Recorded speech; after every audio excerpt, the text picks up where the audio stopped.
I assume you're here because you cannot seem to get the grease gun off the Zerk fitting.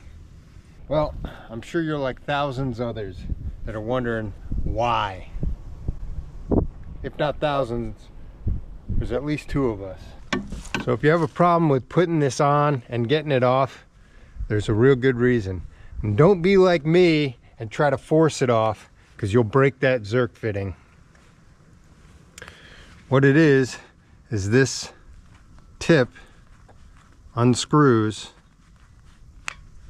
and then it comes off. There's teeth in there. I did not know this. And this is why I'm doing this video. See, when it's screwed all the way in, it's really hard to get on. And then it's about near impossible to get it off. So just unscrew it and it'll come off. Putting it on, I'd recommend to loosening this and then tightening it and putting the grease in. There it is, that's simple.